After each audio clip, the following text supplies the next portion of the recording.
right, so now let's get into the performance part of this video. I mean, of course, that's like the bread and butter of this Civic Type R. I mean, it's like one of the fastest hatchbacks back then in the Nürburgring in Germany, and just like one of the fastest cars on the Suzuki track in Japan.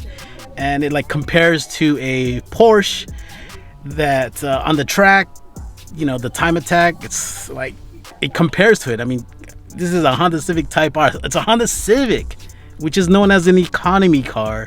That's crazy. That's all I gotta say. So if you haven't drove a Honda Civic Type R yet, you need to get your hands on one. At least just get the experience, do a canyon run, take an autocross or something. You just gotta get feel the need for speed. All right, so one of the biggest complaints for performance in the earlier times of the Honda Civic Type R was the second gear grind. I don't see nothing wrong with a little bump and grind. So what is the second gear grind? So basically, when you're trying to pull from a dig, you want to launch it, so you're at like first gear and straight to second. There's that grind, like, yeah, that, dude, it's like painful here. I mean, you think you messed up your whole transmission. Now, the solution for that, there's many different things. One, of course, you can change your transmission oil, was one of them. You could adjust your clutch. That would help slightly as well. The clutch master cylinder, you can remove the clutch delay. So removing the clutch delay basically gave it that feel of where there was no delay at all. So it would just, like, from second, boom, boom, just like bam, so that was one thing I think a lot of people did. So we're back to the wheels here, but the complaint that I mostly heard about was brake squeal. Yes, brake squeal, and it's an issue for me as well with the OEM brake pads. It was very noticeable when you're braking, and even especially at a stoplight, it just goes squeak. To me, how I look at it is when you buy a fresh pair of Air Jordan shoes, you start squeaking when you're walking them down on the on the floor and all. People looking at you like, damn son, that boy got the new Jordan. So I'll be like, it's all good when the brakes be squealing to be like, damn, check out that Honda Civic Type R. So another thing, I've never had this issue, but some Type R owners had issues with their air conditioner. So pretty much when they turn on their air conditioner, they had issues of cold air coming out. So either it was just regular air, or it just wasn't cold enough. So the problem was there was a few, I think there was actually a recall for that, where they actually either replaced the condenser for it, or compressor was replaced on the vehicle.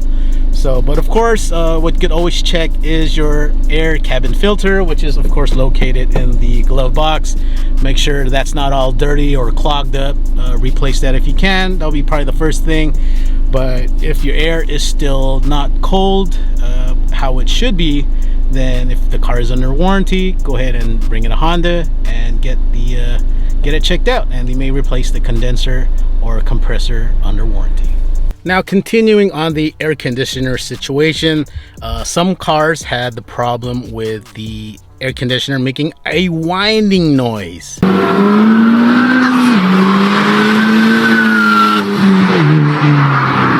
Now, for that whining noise, the other solution was doing the same thing, what I discussed about the infotainment system, where you unplug the terminals of your battery, the positive, negative, hold that together for 15 minutes, and does the hard reset. And with the hard reset, most likely it'll take care of that whining noise if you had it on your AC.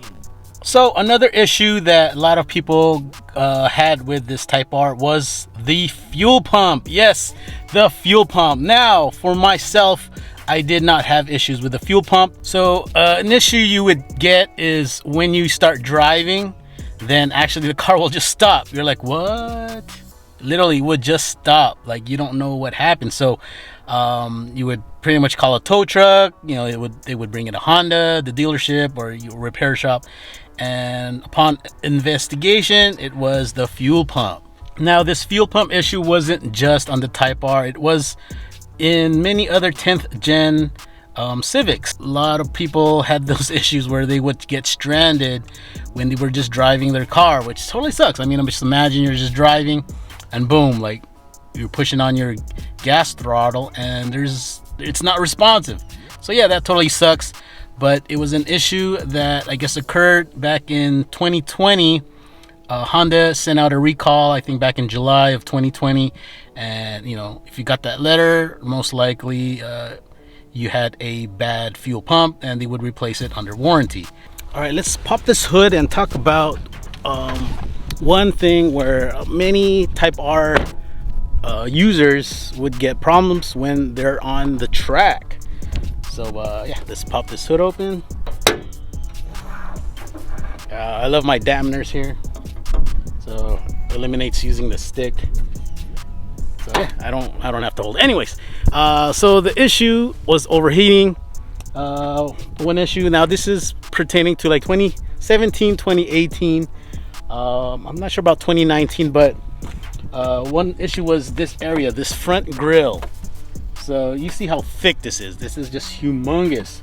So yeah, so some the new generation, 10th gen, after like the 2018 model, they made this grill a little thicker. So all this lines here, it kind of went higher up.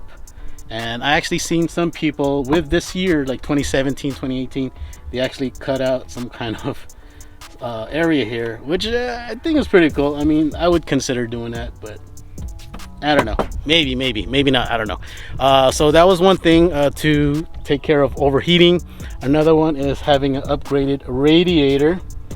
I guess it's just a little too small to handle that heat. So you can upgrade the radiator. Also radiator hoses. Now they have the reverse flow radiator hoses. It's manufactured by Acuity, and of course you want to make things cool. One thing to make things cool is putting blankets. Yes, blankets. You would wrap up your turbo or your downpipe. I did the coating instead, and I do have a video on that. Maybe I'll post it somewhere at the top. But yeah, that's what I did to my car. And last but not least, to probably cool your car faster during a track to eliminate overheating, is installing an oil cooler.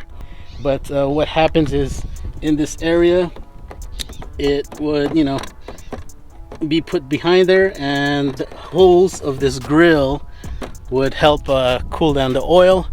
So it helps also eliminating your car from overheating. Now, one issue I had on this car was this passenger window.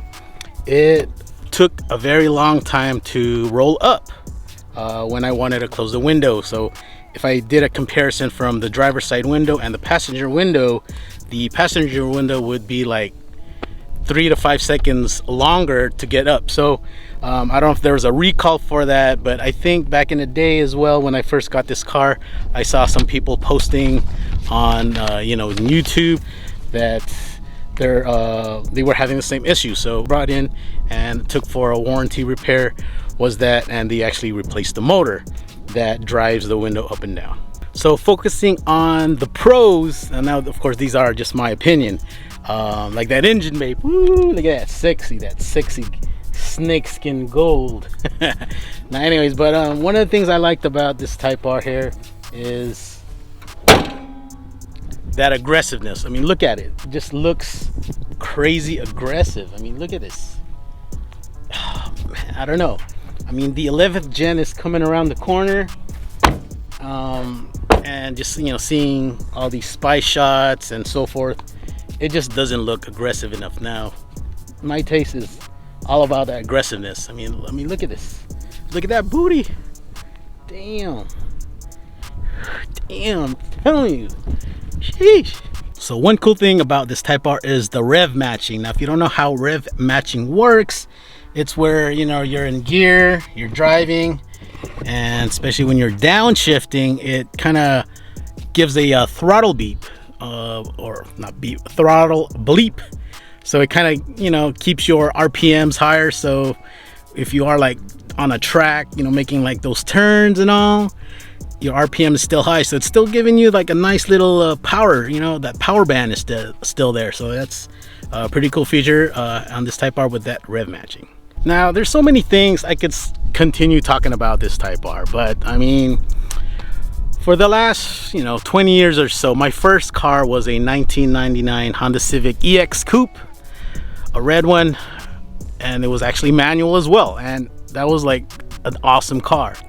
But you know, about over 20 years later now, I got the Type R, and I have to admit, it's like one of the best Civics yet.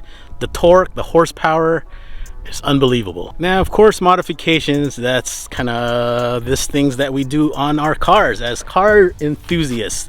So, you know, like for my car, I got the cutout exhaust, you know, I'm on flex fuel, downpipes replaced, got the PRL intake stage 1, got the PRL intercooler.